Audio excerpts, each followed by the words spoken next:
Hello. Looks sunny in Florida, Mom.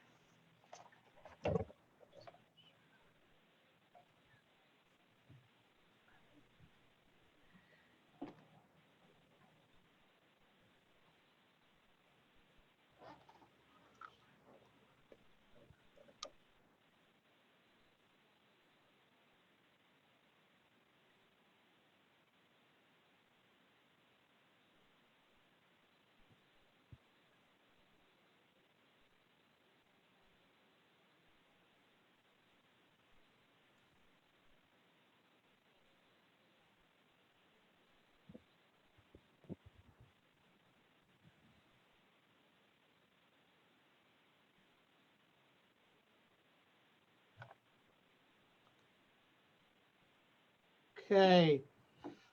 We are going to get started.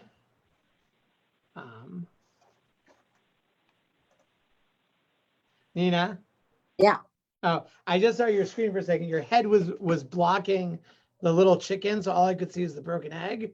It was more ominous looking. Grandchildren got control of this computer. I got to figure out how to get rid of the background. No, if you can see the chicken, it's like a nice image. If not, it just looks like a smashed egg. So yeah, we're hatching. Right. It's coming in a week. I'm going to try to get rid of my virtual background, though. I hate those. Okay. I know a rabbi them all the time, and they're really distracting. Rabbi Yalka, good to see you. Hello, Uri Butler. Nina, do you know if Hansi's coming on? I will call and make sure. Okay. She's on. Oh, she's on. All right, terrific. Yay. All right, with that, we will get ourselves started.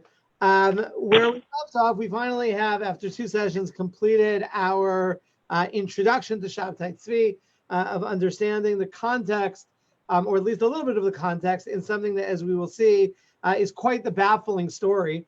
So SHabbetai Zvi begins his life in 1626 in the city of Smyrna, what is today Izmir. If you give me a moment, I will try to get a map up so that you can just see quickly. Hi,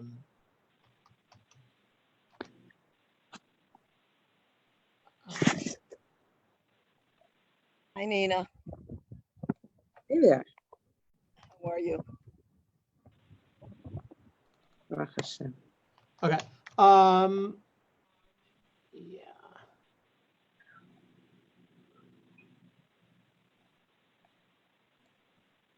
Okay. Get rid of what my kids did here. Okay. Okay, so I'm gonna. We have a couple people coming on. Let me just put that in. Okay. So we got here. Let me show you a map so that we see where we're going here. So SHabbetai Zvi is born in the city of Smyrna, what is today Izmir in Turkey. Right now, this whole area this is a time where the Ottoman Empire is a massive world power and one of the centers of the Jewish world. Again, that the Ottoman Empire at this point, right? In other words, all of this area here is part of the Ottoman Empire, right? So it's and we'll see that that's significant. SHabbetai Zvi actually makes his way around the whole Ottoman Empire in his career. We'll see how all of that works. Right? He's born in Smyrna, and over the course of his life, he finds himself in Salonika, what's Thessaloniki today, in Istanbul or Constantinople. He dies in Albania. He spends time in Egypt and in Eretz Yisrael as well. Right. So the fact that all of these different areas of Jewish population, right, all are within one set of political borders is important to know. And this is at the time one of the centers of the Jewish world. It is a relatively wealthy set of communities. Right, that the Ottoman Empire is still very significant from a trade perspective, right, of one of the primary routes of getting from kind of from Asia into Europe, right, and as a major port on the Mediterranean, and it is something of an international city, right? You have merchants from all over the world there, which is why we have, among other things, we have non-Jewish accounts of some of the events of Shabtai Tzvi's life, right? Not just local Turkish Muslims, but you have a Dutch, non-Jewish Dutch writer, because again, this was a place that was connected at the time to a large swath of the world. Again, that any time that you have, there's a different dynamic, right? When the center of the Jewish, when the Jewish world is overlapped with centers of power and wealth, right? Rather, as opposed to when the Jewish world is centered around places that are relative backwaters. In other words, that if you think about like the even the clout of the American Jewish community today, right, is because that it's part and parcel of an American success story. So Shabtai Zvi comes into a world, is born into a world to an upwardly mobile family. His father had been in the poultry business, eventually shifts to mercantile work. His brothers are quite successful. And that's significant because that is part of what was the financial basis that allowed him to cause some of the problems that he did. So Shabtai Zvi is born probably on Tisha B'Av, right? That's certainly the story that is significant within the circles of Shabtai Tzvi's followers.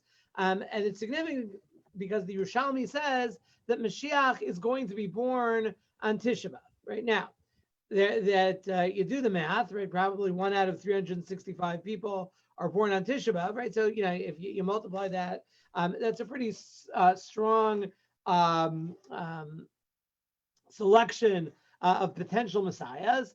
Whether the Yerushalmi is literal or it's a way of expressing the idea that the seeds of redemption lie in the moment of destruction is immaterial. This is one of the things that was certainly batted around regarding Shabtai Zvi. And when we come probably next time to the discussion of Shabtai Tzvi's his full-on messianic movement, one of the things that Shabtai Zvi does is that he transforms Tisha B'Av into a celebration, right? Which again is something which has, as we mentioned before, has earlier roots, but it's also a celebration. It's a birthday party, right, for him, right? That he is tied into this. So, from the best that we know about Shabtai Zvi, and one of the problems in terms of trying to trace any of this, right, is that most of what was written about Shabtai Zvi, there's very little for this period in his life that is contemporaneous in terms of evidence. So we don't have his school report cards, right? And we don't have clear memoirs of people who were childhood friends, right? That most of the material comes either from people who were believers in him, right? Or people who thought who were fervent opponents of his, right? Neither of which are great places to get unvarnished facts. And the truth is that the various historians try to weigh the different sources to put together a composite picture. So this is what we know. The Shabtai Zvi from a very young age was a scholarly and pious kind of person, right? It's interesting that there were many opponents of Shabtai Zvi. Certainly, eventually, there were very strong opponents. No one ever said that he was ignorant, right? It's certainly in, if you remember the first class, we talked about Igeres Teman, the letter that the Rambam writes to Yemen, right? And one of the points that he makes is Mashiach is going to have to be someone who is a Torah scholar, right? So it would be very, if you could have poked holes in his credentials, his enemies and his opponents absolutely would have, right? But there seems to be a consensus, right? Was he the Gadol Adar? Probably not, right? Was he someone who was a serious Torah scholar? Is the case.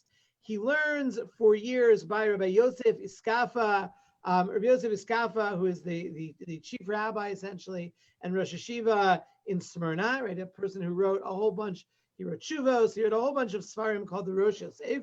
And as far as we can tell, he actually received smicha when he was in his teens, right? And throughout his career, interestingly enough, even after he converts to Islam, right, throughout his life, he always enjoyed discussing Torah topics, right? And getting involved in questions of halacha, right, in kind of that classic Jewish kind of sense. There seems to be a consensus that he was a person of great personal charisma, right? That there was something about him. Anybody who has experience with charismatic personalities, he certainly was of that sort. He drew people to him. People enjoyed his company. That he was known to be someone who was quite handsome. Right, he was somebody that people liked to be around. And one of the things that we know about Shabbetai Zvi throughout his career is that he was very musical. Right, he was reputed to have a beautiful voice, and that he actually had a very serious focus on singing throughout his career. Right, something that's commented on again and again. He had this beautiful voice, and that was part of. We'll talk about some of his favorite songs perhaps next time. Right, but that's something that was part of his career. As a late teenager at some point, he seems to have delved into the study of Kabbalah, which was, again, for someone of that age, not unheard of at that time and place, a little bit unusual, but not particularly unusual, and throws himself into what we would call pietistic practices, right? Fasting. He would immerse himself in the mikvah, really in the Aegean Sea, right? There's a port city. And he gathered around himself at a very young age, by his late teens, right? That there was already a circle of young, kind of Torah scholars, people interested in Kabbalah, that would spend time studying with and from him, right? That seems to be attested. So all that sounds great. However, there are some clear indications there was something very strange about him as well. And perhaps the most blatant at this period during his early life in Izmir is that Shabbetai Zvi in his early 20s was married twice in relatively rapid succession to two different women. He was divorced very quickly, and it seems that neither marriage was consummated. Right now, again, diagnoses at a distance of 400 years, even by a professional, is a dangerous kind of thing. But certainly, in others, the notion that somebody who gets married and divorced twice without consummating the marriages, points in the direction that there are probably some kind of mental health issues here. And the truth is, this is certainly not the only example of that, but that there is, and this was pioneered, this approach by Gershom Shalom in his work on Shabbetai Zvi, that the general assumption today is that Shabbetai Zvi was significantly bipolar. And that the reason that this is assumed is that the way Shabbetai Zvi's career plays itself out is that he alternates between periods of, again, essentially of depression, periods where he would shut himself in his room, he wouldn't talk to anyone, he wasn't productive. That again, he certainly reported being non-functional and sad. And this would alternate with periods of mania, right? Periods where, again, what's interesting is that among his followers, this takes on theological significance, right? That the depressive states are Hester Panim, right? That's when God conceals his presence or face from Shabbetai Zvi, right? And the manic states are a time of illumination, right? A time where he's having kind of a almost prophetic kind of experience. And again, to some degree, what lens you bring to that, is colored by what your assumptions about who he was were. But that this understanding, right, certainly explains a number of things. And again, we're going to try to chronicle today some of the very strange things, and we'll come to that term in a moment, that happened with Shabbetai Zvi. In 1648, right, where Shabbetai Zvi in this period of his life is 22 years old, the Jewish world is rocked by tremendous crisis, right? And the crisis is, and I'll actually show you a little bit on the map because it's significant, right? That you have in 1648 a major revolt that takes place in what is today the Ukraine. Right now, again, the Ukraine at that point was part of Greater Poland. Right. I'll see if I can actually quickly just show you this a little bit closer.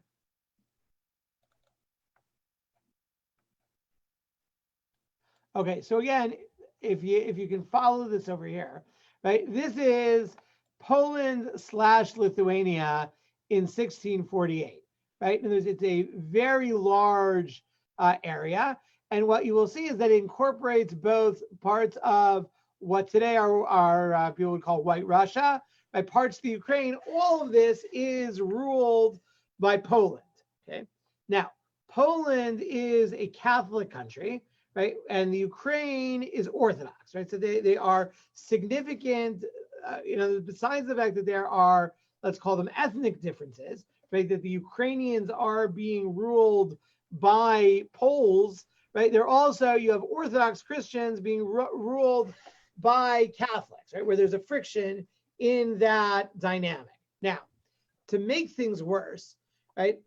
Many of the middlemen, right? Because you have a whole Polish noble class, right? That kind of is controlling this area, but a lot of the actual administration, right? The people who are kind of running these Polish held areas in Ukraine are Jews, right? And that when there is a massive revolt against the Poles by Ukrainian nationals, right? There is a massive assault on the Jewish community of what was Poland in that time, right? Which includes much of the Ukraine, right? Now, again, I want to point out just in terms of, this is why the map is somewhat significant, right?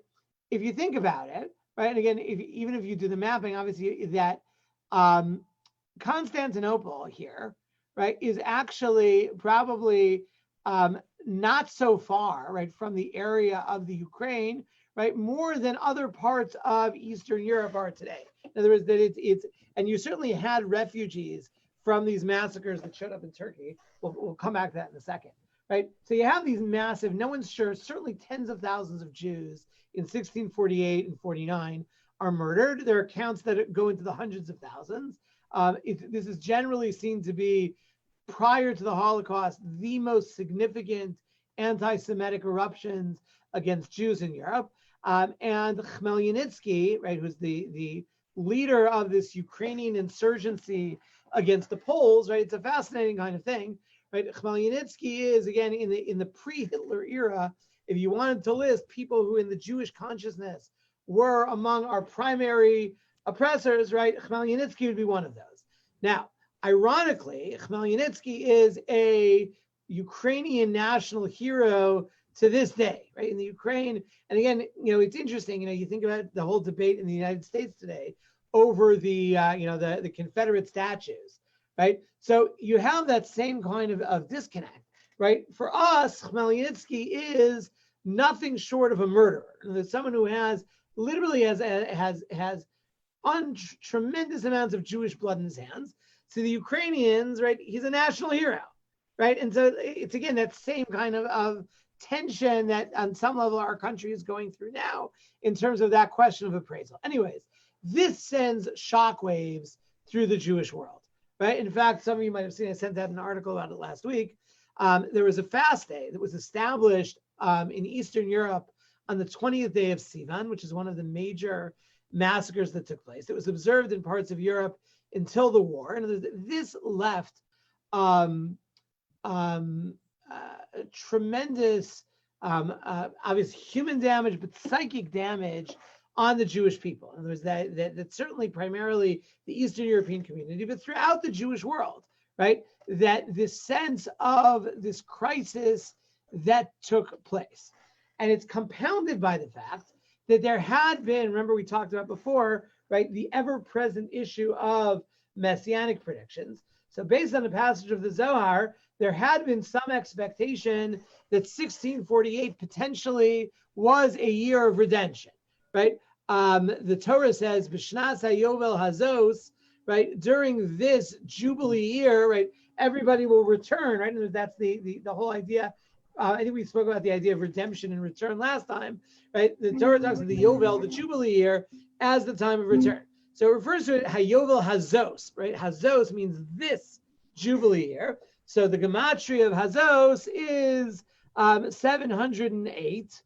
Is 408, right? Which is the Jewish year Tavches, the year of 1648.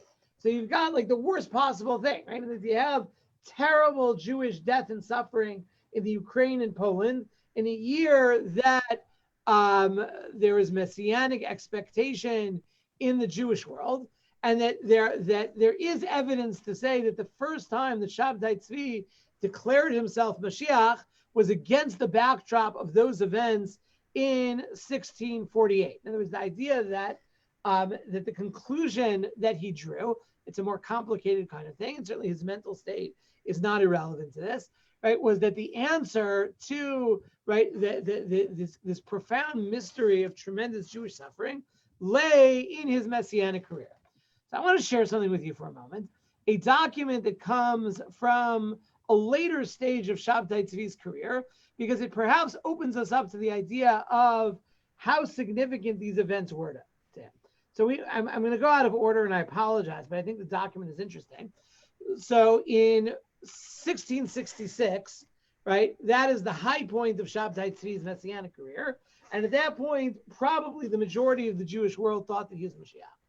So Shabbetai Zvi receives a delegation from Poland, right? And it's a very high-level delegation. It's the son and the son-in-law of the Taz, right? So the Taz, his name was Rav David Halevi, is one of the major commentaries on the Shulchan Aruch, right? During the time that I was going through the laws of kashrus for smicha, right? So in studying those sections of the Shulchan Aruch, right, you're there all the time with the Taz and the Shach, right? Those are your companions going through that. So the Taz was an old man. He wanted to know what's going on with Shabbetai Zvi. He sent his son and son-in-law to meet with him, and we have the letter, right? We have a letter describing what happened. So they come into Shabbetai Zvi's room, and they say to him, they wanted to tell him of the tribulations and the massacres suffered by the Polish Jews. In other words, they're coming to this guy who lives, who they believe may well be Mashiach, who's living though in a Sephardi country, right? And he wants to tell them, they want to talk about how much they suffered during those events. And Shabbetai says, you don't need to tell me. Look, I have sitting on my table the sefer called Tzuk Hayitim. So Tzuk Hayitim is one of the first books that was written about the massacres in the Ukraine. Now, again, it's important to note, and we'll probably come back to this idea, that Shabbetai Zvi's, the episode of Shabbetai Zvi, one of the things that was different than previous episodes, right, is that we are now well into the era of printing. In other words, right, Shabbetai Zvi, in a very short period of time, right, has believers all over the Jewish world, right, in Germany, in Poland, in North Africa, right, which is a question of like, you know, most of or many of the earlier messianic episodes were much more local just by definition, right? First of all, because these messianic personalities tend to burn out pretty quickly, right? So the question is, you can get like a region excited, but how did it spread all over the world? Because it's an era of printing, right, where printed material is able to be disseminated throughout the world. So so he has in front of him in Turkey, right, in 1666, when these Polish Jews came in, he has sitting on the table Tzuk Hayitim, which is this really like, it's like a tear-jerking graphic book that talks about the suffering. And he says, Shabbetai Zvi says to these Polish Jews, you don't have to tell me, right? I've got my Holocaust book open in front of me on the table. I think about what you went through all the time. And he says, why do you think I'm wearing a red robe and my Sefer Torah, we'll come back to the Sefer Torah, is wrapped in red? He says, because the day of vengeance is in my heart, the year of my redeemed has come, right? And there's that and again, he's also referencing this idea from the book of Yeshaya that talks about the idea of vengeance against our enemies, right? That he is, right? That he is telling these Jews, he's internalized the suffering of Polish Jews, right? And that's what they want to talk to him about. That's what they have on their minds, right? Their community 20 years later is still reeling. And they said, look, you know, there's so many sacrifices the Jews of Poland, you know, have suffered, right? And he tells them, I will make my arrows drunk with blood, right? And goes on this whole thing, and it goes in the whole discussion. It's a fascinating letter. He sends the Taz a coat and a piece of sugar that he should take back to the Taz, right? Which again, in its own right, those of you who are familiar with this is the kind of thing that you see even today with certain kinds of Hasidic rebbes, right? The idea that you give something to send to someone as a gift, as a healing, whatever it is. It's an interesting letter. So the question about this letter is, there are two ways of understanding what's going on in this letter. One is that this is actually an act of theater, right? In other words, that, again, to put it in our parlance, when you're meeting with the Holocaust Survivors Committee, right, you bring out all your Holocaust stuff and you talk about the Holocaust with them. And maybe it could be this is all just an act of cultivating these Polish Jews. But if, in fact, as other indications would have it, right, that he was profoundly moved to his messianic career by that struggle, it's fascinating to think about the idea that this was something that was a constant preoccupation of his.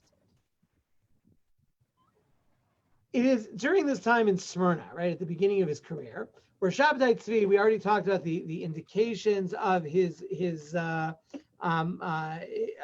bipolar condition, is we have what is referred to actually by his own followers later as the beginning of what are called ma'asim zarim, strange actions. He starts to do things that are very strange. The one that we know about in Salonika, in Smyrna, is that SHabbetai Zvi pronounced Hashem's name, right? He pronounced probably the name Yud-Hey and Vav-Hey, right? He pronounced it as it was written. There seem to be indications he did this in shul during an aliyah, right? You can just imagine the scene in shul, right? Yeah, he gets up, he closes his eyes, he's holding on to the poles of the Sefer Torah, right? And he says, Baruch Hu Es, and instead of Hashem, right, he pronounces Yud-Kei Vav-Kei. You can imagine, the shock rippling through the shul, right, at this violation. And at some point, these Masim Zarim, and we know more about the ones in other places, lead to his teacher, Rabbi Yosef Iskafa, excommunicating him and banishing him from the city, right? And in those days, rabbis had that kind of power, right, that you could throw people out of a city if you had issues with them, right? And that basically it was indicated that he was no longer welcome in Smyrna, and this begins more than a decade of wandering around the Ottoman Empire. And the wandering always seems to take on the same pattern. He comes to a community, settles in. Probably he was supported by his brothers during this period, and he doesn't seem to want for money. He develops a following of local scholars and Kabbalists. You see the pattern of, again, periods of seclusion and periods of illumination and mania. And then in each place, he winds up engaging in Masim Zarim. So to give you a couple of examples. So he's in the city of Salonika in what is today Greece, or Thessaloniki as it's sometimes called today, right? And in Salonika, again, it's the same thing. He gets himself settled. He gets a good reputation as being a scholar, as being an ascetic, as being a pious person, as being a little bit unusual, right? And then in Salonika, he invites the community or members of the community to attend his wedding, right? And the story is they show up at the wedding, and he comes to whatever the chuppah is set up there, right? And underneath, like a white shawl under the chuppah, right, he unveils the bride, and the bride is a Sefer Torah, right? He has a Sefer Torah sitting on some kind of a stand or a pedestal, right? And he proceeds to to perform a wedding ceremony, right? He takes a cup of wine, he says the Sheva Brachos, he puts a ring over the Torah and says, Hareat Mikudeshes Li B'Tabazo,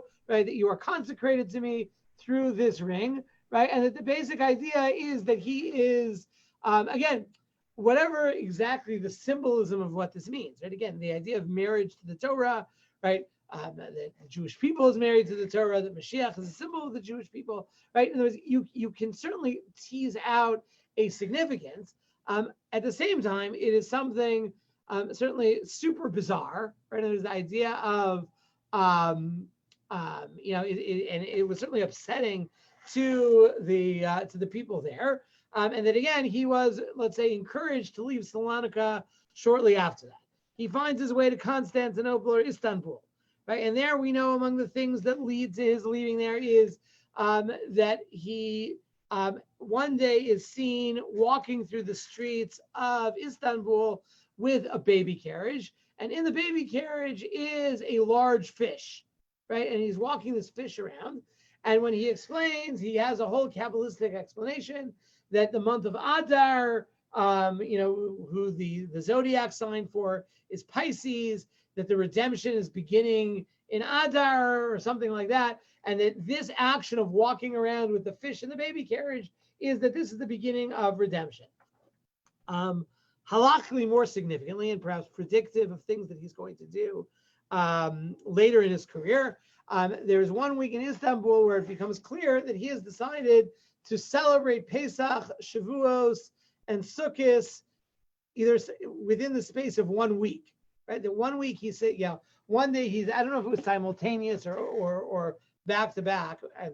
It's not clear to me. But basically, he made a seder, and then he sat and built the sukkah the next day and benched lulav, and I don't know. He stayed up and he blintzes the next day, right? That he affirmed, and again, all of this he claimed some kind of Kabbalistic significance for, and again, one by one, place after place, the same pattern finally repeats itself, and he is rebuked and encouraged to leave by the local rabbinic establishment.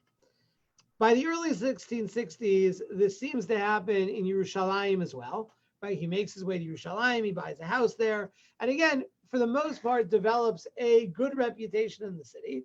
And what's interesting is in 1663, he is actually sent by the community in Yerushalayim to Cairo to raise money, right? That again, the dynamic very often in Eretz Yisrael in the early modern period is that there was a strong need for tzedakah to support the people who live there, right? The Eretz Yisrael community, for the most part, was not a very wealthy community, right? You had a lot more money in Cairo. So he was sent representing the community to collect the money.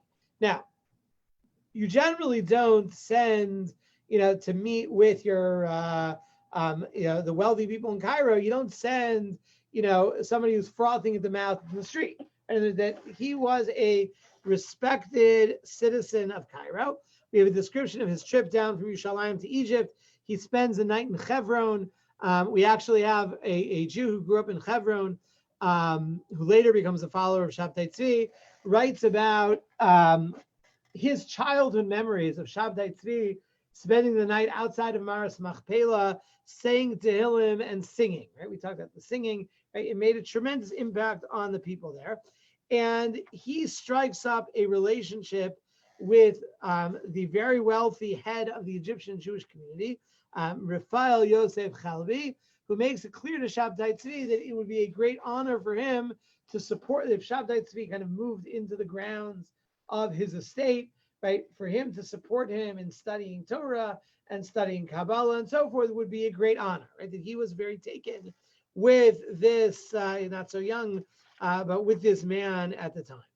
Now, in the house of Raphael Yosef Chalvi, SHabbetai Zvi becomes aware of and this is rumors about a woman in Italy, right, who will wind up becoming his third wife, fourth if you count the Sefer Torah as one of the wives, right? His third wife is a woman by the name of Sarah, right? And there are rumors about this Sarah, right? She is in what is today Livorno. But again, it's one of the fascinating things about SHabbetai Zvi, right, is that it also takes place very much in an international kind of world, right? And the world has become much smaller by this time. So this woman, Sarah, how did she wind up in Livorno? So she is herself an orphan, it seems, from Gezeros Tachbatat, right, from the uprising in the Ukraine, that her parents were among the thousands of Jews who were murdered during this period, right?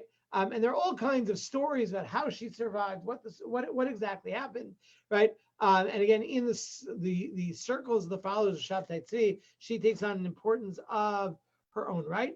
She makes her way as an orphan. It's also, by the way, and we'll come back to this, there is some indication that she may have at some point survived, and again, this certainly resonates with the period of the Holocaust, that she may have spent some time hidden by Christians, right, and lived as a Christian. And I mention this because, right? Part of what's going to happen, Shabbetai Zvi is going to convert to Islam, right? And live ostensibly as a Muslim, but also be practicing Judaism on some level at the same time, all of which is going to be interpreted by his followers as an act of tikkun, right? As we said last time, that he is taking out whatever holiness can be extracted from Islam. So the fact that his wife has this kind of background perhaps is significant. And the fact that he is, again, to translate into a more contemporary parlance, right?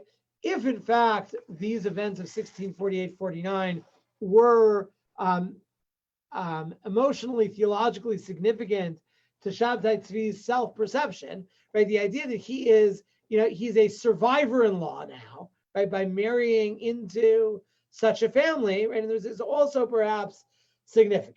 Now, I said that rumors about her made their way to Egypt, right? Not all the rumors were necessarily the most kosher, let's put it that way. That she had, as sometimes happens, a reputation that preceded her. Now, this clearly is something that from the writings of the opponents of Shabbetai Zvi, and there's the fact that she was known to be a promiscuous woman in Italy, and right, again, really seems to have developed an international reputation along those lines. That's red meat if you're an opponent of Shabbetai Zvi, right? And there's nothing better than that kind of scurrilous kinds of stories. It is not denied, though, even in the circles of Shabbetai Zvi's followers. As it seems that she really did have a checkered past, and there are writers that actually, again, from the school of Shabbetai Zvi, there are those that say that the marriage is like, we have a story in Navi, right, in the book of Hosea, right? God comes to Hosea and tells him that he has to marry a prostitute, right? And that there's it's actually a debate among the Mefarshim about whether this actually happened or was all during a vision. But the idea being that this was supposed to be, that the prophet was supposed to be a living metaphor, right, for the rejection of God by the Jewish people, right? So Shabbetai Zvi's own followers, right, link these stories, or some of them at least, right, that there was an acknowledgement that there was something very bizarre here. So again, certainly the trajectory of Shabbetai Zvi's marital career to date, right, 2 unconsummated marriages, a marriage to a Sefer Torah, and then a marriage to a woman of, to some degree, of ill repute, right? Something very strange is going on here, right? What it is, again, I don't think it's fair or really realistic to diagnose at 350 years, but there's something weird going on here as well. Now, what's interesting is that, as I understand this, right, that bipolarity is not always an either-or kind of thing. The Shabbetai Zvi also had some relatively normal periods in the middle. And that there is some evidence to suggest, right, that Shabbetai Zvi himself wanted to be relieved of this, right? He didn't want to live on this, like, going back and forth between, again, these periods of illumination and where he's, he's teaching and he's singing and he's charismatic, and then these moments of depression. He wanted it relieved.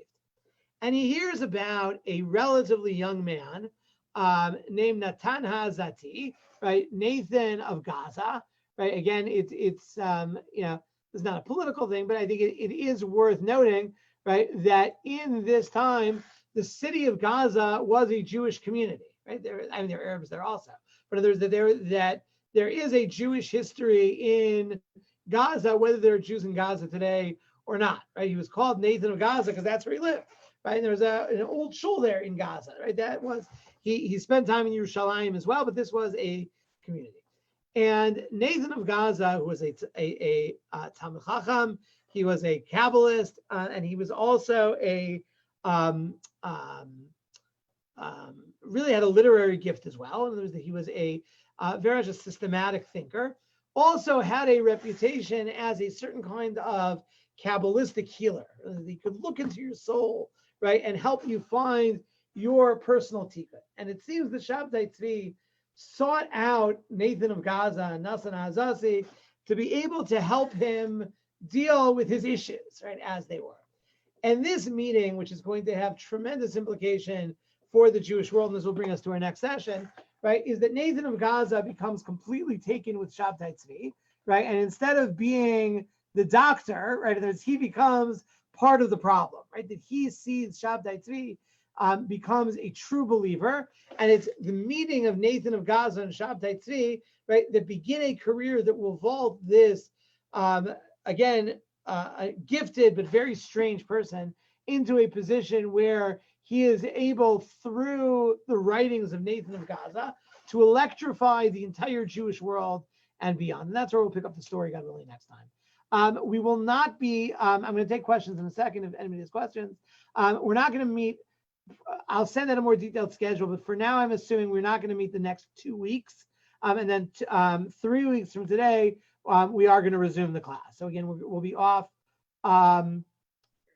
Next week is, I'm sorry, I take it back. 2 weeks from today, for sure, we're on.